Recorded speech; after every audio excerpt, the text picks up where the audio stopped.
Okay, previously we went over who God is, you know what I'm saying, and what his criteria is for his prophets, and that he will raise up a prophet from out of the brethren of Israelites, right?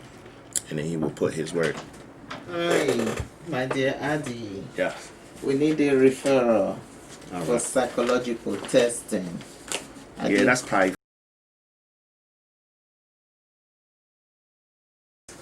I thought we had. Yeah, for psych testing, a booklet.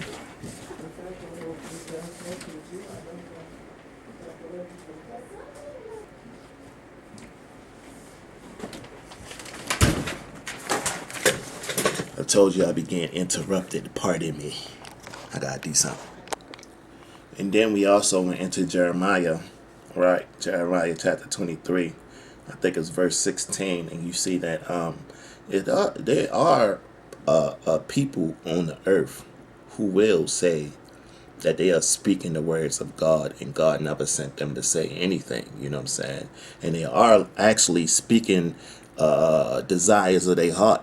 You know what I mean? And you saw that in Jeremiah, and you see that that was action. So, like, when we go into the New Testament now, right? We're going to already expound it to you that the New Testament writers do not speak the words of God. Now I say that Jesus Christ was a minister of the circumcision for the truth of God, to confirm the promises made unto the fathers, and that the Gentiles might glorify God for his mercy, as it is written, For this cause I will confess to thee among the Gentiles, and sing unto thy name. All right, so this is a heads up. When you listen to Apostle Paul in the New Testament, you know what I'm saying, and he start expounding on Old Testament scriptures, you have to go back into the Old Testament and see what they was talking about. So that's what we're going to do right now, because Apostle Paul just said it was written, and now we're going to see where it was written. All right, so we're going to go back into the Old Testament, because you got to verify the Old Testament text, and don't let Apostle Paul yap off to you nonsense. You know what I'm saying? So that's what we're going to do right now. And please, please disregard all the background noise. You know what I'm saying? I'm in the midst of other people. But I got to get this clear and get this message out here. All right, let's go. Lord liveth, and blessed be my rock, and exalted be the God of the rock of my salvation. It is God that avengeth me, and that bringeth down the people under me, and that bringeth me forth from mine enemies.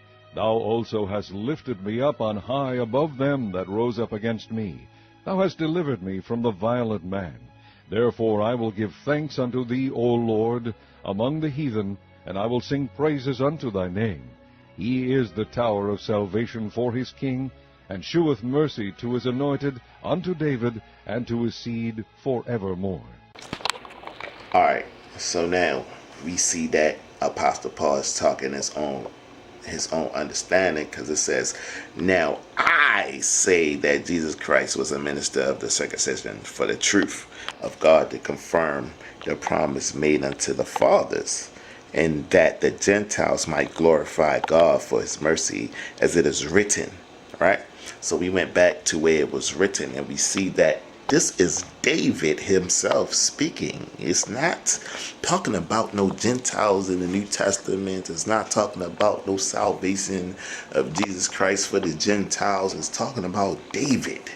You know what I'm saying? And the promise and the song of David that he was singing, to praising his God, whose name alone is Jehovah. We already established that in Psalms 83, verse 18. You know what I'm saying? That Jehovah is the God of Abraham, Isaac, and Jacob, and of David, and of Moses, and Joshua, and Ezekiel, Daniel, all the Old Testament prophets. So, like, the Old Testament is speaking of Jehovah, and Jehovah is God alone. All right? So, we already established that. So, Apostle Paul is out here speaking his own doctrine and his own understanding.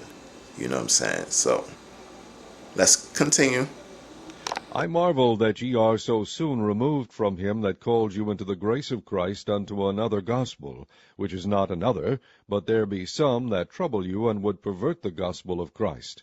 But though we, or an angel from heaven, preach any other gospel unto you than that which we have preached unto you, let him be accursed. As we said before, so say I now again, if any man preach any other gospel unto you than that ye have received, let him be accursed. For do I now persuade men, or God? Or do I seek to please men? For if I yet pleased men, I should not be the servant of Christ. But I certify you, brethren, that the gospel which was preached of me is not after man. For I neither received it of man, neither was I taught it, but by the revelation of Jesus Christ.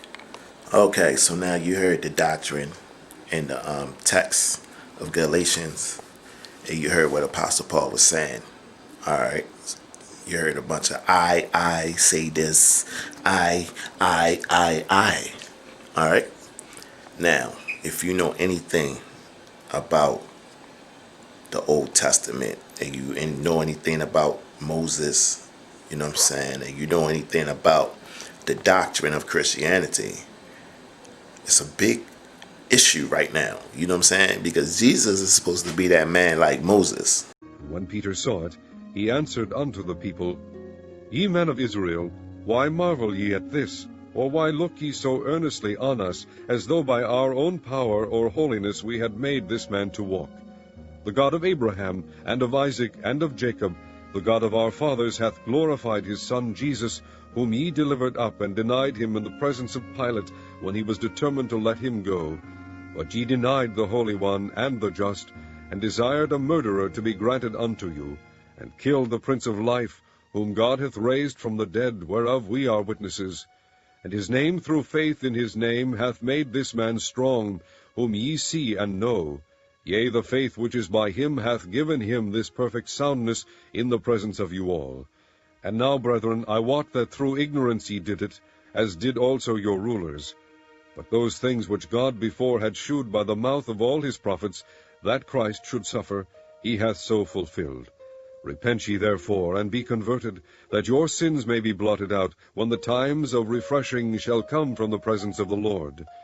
And he shall send Jesus Christ, which before was preached unto you, whom the heaven must receive until the times of restitution of all things, which God hath spoken by the mouth of all his holy prophets since the world began. For Moses truly said unto the fathers, A prophet shall the Lord your God raise up unto you of your brethren, like unto me. Him shall ye hear in all things whatsoever he shall say unto you. And it shall come to pass, that every soul which will not hear that prophet shall be destroyed from among the people.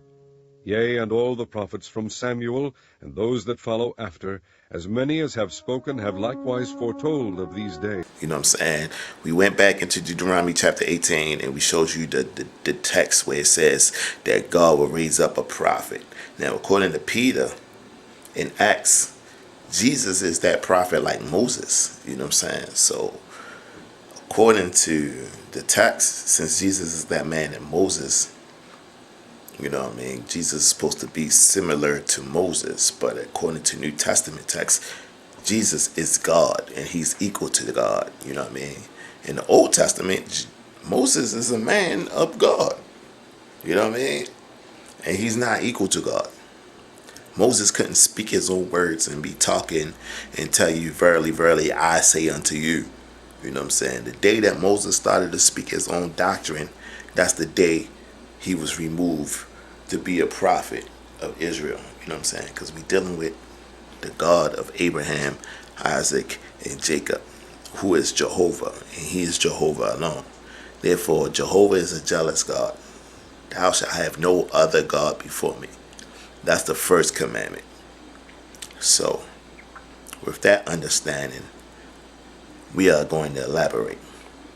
Let's go. Chapter 20. Then came the children of Israel, even the whole congregation, into the desert of Zin in the first month. And the people abode in Kadesh, and Miriam died there, and was buried there. And there was no water for the congregation. And they gathered themselves together against Moses and against Aaron. And the people chode with Moses, and spake, saying, Would God that we had died when our brethren died before the Lord! And why have ye brought up the congregation of the Lord into this wilderness, that we and our cattle should die there? And wherefore have ye made us to come up out of Egypt, to bring us in unto this evil place? It is no place of seed, or of figs, or of vines, or of pomegranates, neither is there any water to drink. And Moses and Aaron went from the presence of the assembly unto the door of the tabernacle of the congregation. And they fell upon their faces, and the glory of the Lord appeared unto them. And the Lord spake unto Moses, saying, Take the rod, and gather thou the assembly together, thou and Aaron thy brother, and speak ye unto the rock before their eyes. And it shall give forth his water, and thou shalt bring forth to them water out of the rock. So thou shalt give the congregation and their beasts drink. And Moses took the rod from before the Lord, as he commanded him. And Moses and Aaron gathered the congregation together before the rock. And he said unto them, Hear now, ye rebels, must we fetch you water out of this rock? And Moses lifted up his hand, and with his rod he smote the rock twice, and the water came out abundantly, and the congregation drank, and their beasts also. And the Lord spake unto Moses and Aaron, Because ye believe me not, to sanctify me in the eyes of the children of Israel, therefore ye shall not bring this congregation into the land which I have given them. All right, we're going to stop it right here. But we saw in this series, or whatever it is called, that man cannot speak his own doctrine, or he's not supposed to speak his own word or speak his own doctrine. He's supposed to speak a word that comes out of the mouth of God. And we already came to the conclusion that the New Testament writers never spoke from out of the word of God. You know what I mean? So we're going to expound on this some more, and then we're going to get a true understanding and see exactly what we're supposed to be really doing. And that's what we're about to do next. All right.